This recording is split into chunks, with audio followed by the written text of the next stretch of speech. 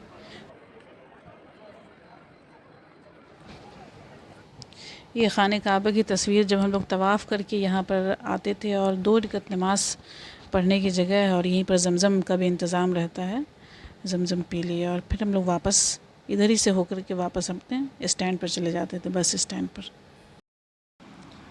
ये आप देख रहे हैं जमरात की तस्वीर। अल्लाह रहम करे, इस कदर भीड़ के इमेजिन करना मुश्किल है। लाखों की तादाद में लोग थे और बहुत ही अफसोस हुआ जब हमने देखा कि कई लोग गर्मी की शिद्दत की वजह से, लगभग 52 डिग्री टेम्परेचर था, गर्मी की शिद्दत की वजह से कई लोगों ने रास्ते पे दम तोड़ दिया। हम लोगों ने कईयों को पानी पिलाने की भी कोशिश करी, कई लोगों को हम लोगों ने छाता देने की कोशिश करी। बहुत ही बदहवास थे लोग, लेकिन चूंकि ये भी हज का एक हिस्सा है और सबको ये पूरा करना है, मैं ये सजेस्ट करूँगा कि अगर मौका हो ज़िंदगी में तो ज़रूर जवानी में ही हज कर लिया करें, क्योंकि इसमें बहुत मशक्क़त है, बुज़ुर्गों के लिए ज़रा तकलीफ़ है। अगर बुज़ुर्ग जाएँ तो ज़रूर अपने किसी जवान साथी को या बाल बच्चे को अपने साथ रखें, ताकि वो जगह जब उनकी ज़रूरत महसूस हो सकती है। ये जब हम लोग जमरात में कंकरी मारते हुए शैतान को, जो मुज़दलिफ़ा में हम लोगों ने कंकरी चुनी थी, वो कंकरी यहाँ शैतान को मार करके हम लोग वहाँ से निकल गए आसानी से। वहाँ पर भीड़ जमा नहीं होने दे रहा था, क्योंकि जो मारते जा रहे थे उनको बस वो वहाँ के जो सिपाही लोग थे वो हटाते जा रहे थे। और ये तवाफ़ हिफाज़ा करने के लिए जब हम लोग आए थे तो ये मक्का टावर का कुछ ऐसा सीन नज़र आ रहा था, क्योंकि हम लोग पैदल ही चलते हुए आ रहे थे और कुछ गाड़ी सवारी तो थी नहीं। अब हम लोग का हज कंप्लीट हो चुका था, अब मक्का में कुछ दिन रह गए थे, तो इसलिए लग रहा था कि अब मदीना जाना है, वहाँ देखना है, तो एक रूम टूर ले लिया जाए रूम का अपने। तो ये हम लोगों का रूम था जिसमें 4 बेड, क्योंकि हम लोग 4 लोग गए थे घर से एक साथ, तो अल्लाह का शुक्र था कि हम लोगों को 4 बेड वाला रूम मिल गया था। तो ये 4 बेड थे हम लोग, एक अलमारी थी जिसमें अपना सामान रख सकते थे, और अच्छा था। वहाँ पर सब लोग यहीं के पटना के ही थे, तो इसलिए सब लगता था कि एक घर के ही हो गए हैं सब लोग। और सामने ही हम लोगों को किचन भी एक मिला हुआ था, जिसमें हम लोग कम से कम डेली तो एक वक्त का हम लोग खाना बना ही लेते थे, और सबसे मुलाकात बातचीत भी होती थी, जैसे लगता है कि सब एक ही घर के लोग हैं। और अच्छा इंतज़ाम है, किचन में भी अलमारी सब थी जिसमें अपना अपना लोग सामान रखते थे, और ये फ्रिज भी था जिसमें जो भी दूध वगैरह चाय के लिए लाते थे या जो भी कुछ रखना हो रखते थे, सब यूज़ करते थे, और फिर अपना अपना साफ़ करके बर्तन सब साफ़ सुथरा करके निकलते थे। अच्छा था। आज जुमा का दिन था और हम लोग तैयार हो करके बस नीचे उतर रहे थे, और लिफ्ट भी हम लोगों के रूम से पास ही था, तो ज़्यादा दिक्कत नहीं होती थी। लिफ्ट से हम लोग नीचे उतर गए, और जुमा के दिन सुना था कि बस 10 बजे के बाद नहीं चलेगी, इसलिए हम लोग आज पहले ही तैयार हो करके निकले थे। और ये हम लोगों की बिल्डिंग, अजीज़िया की बिल्डिंग, और ये हम लोग निकले थे। और ये एक चेयर भी हम लोगों ने लिया था, क्योंकि अगर पैर में तकलीफ़ रहती है तो नमाज़ पढ़ने में थोड़ा दिक्कत होती है, तो चेयर हम लोगों ने लिया था जो 8-10 रियाल में हम लोगों को मिल गया था, और अपने साथ लाते थे, ले जाते थे। और जब मक्का से हम लोग जाने लगे मदीना, तो फिर ये वाली चेयर हम लोगों ने मक्का में ही छोड़ दी कि अगर जिसको भी ज़रूरत हो तो फिर भी यूज़ करें और हम लोगों को सवाब भी हो। आज हम लोगों को बस नहीं मिली थी, इसलिए हम लोग टैक्सी से हम लोग दूसरे साइड हम लोग पहुँचे थे इस दफ़ा। और यहाँ कबूतर चौक पर हम लोगों को टैक्सी वाले ने रोक दिया था, और हम लोग उतरे थे। ये कबूतर चौक पर बहुत सारी कबूतर रहती थी, और वहाँ पर दाना भी बिकता था वहाँ पर, जिसको दिल है वो ख़रीद कर खिला सकते थे। और जुमा का दिन था और चूँकि भीड़ बहुत थी, इसलिए हम लोगों को नीचे तो जगह नहीं मिली थी। ये तीसरे फ्लोर पर हम लोगों को, जहाँ पर सही किया जाता है ना, सफ़ा मरवा वाला एरिया है ये, तो आज हम लोगों को वहीं पर जगह मिली थी, और वहीं पर हम लोग, चूँकि टाइम था नमाज में बहुत पहले आ चुके थे, तो हम लोग अपना बैठ गए। अब तो हम लोगों का हज भी कंप्लीट हो चुका था, और कुछ ही दिन रह गए थे मदीना जाने में। कुछ दिन के लिए मक्का में थे, तो लगा एक दफ़ा और उम्रा किया जाए, तो हम लोग उम्रा के लिए निकले थे, और टैक्सी मिली। मस्जिद आयशा जा रहे हैं हम लोग, और कोशिश कर रहे थे कि कुछ वीडियो मक्का की तस्वीर कुछ हम अपने कैमरा में क़ैद कर लें। हम लोग मस्जिद आयशा पहुंच चुके हैं। आज उम्रा करने का इरादा है, इसी कार से आए हैं ये हाजी साहब।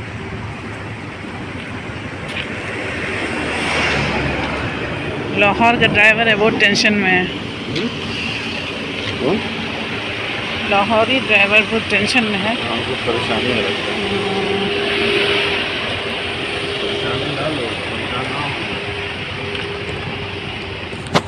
हम लोग मस्जिद आयशा पहुँचे थे और वहाँ नियत की उम्रे की, फिर वहाँ से हम लोग निकले।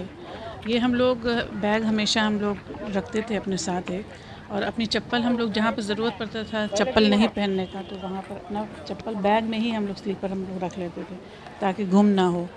अगर लेकिन हो ऐसा भी हुआ है कि किसी किसी की चप्पल अगर गुम हो गई है तो उनको नंगे पैर चलना पड़ा है। तो ज़मीन तो इस कदर गर्म रहती थी वहाँ, बहुत मुश्किल था।